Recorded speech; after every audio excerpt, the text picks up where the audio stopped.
Tästä nyt tulee tämmönen lyhyt video. Tästä niinku puhutaan, niinku mä puhun niitä tässä, niinku miten tuo live-vetti ei tuu, kello on joku 1 yöllä. Ja mä niinku katon täällä Potles, että sain just Victoria Crownin.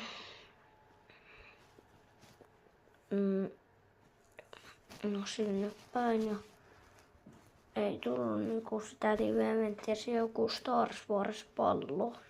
Se, niin se voi koko ajan tulee tähän mennessä, kun mä ammuin sinne, niin kuolin.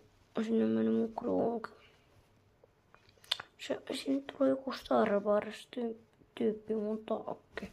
Sillä Bombastic Eyes. Mä en tajunnut, mulla oli midaksi.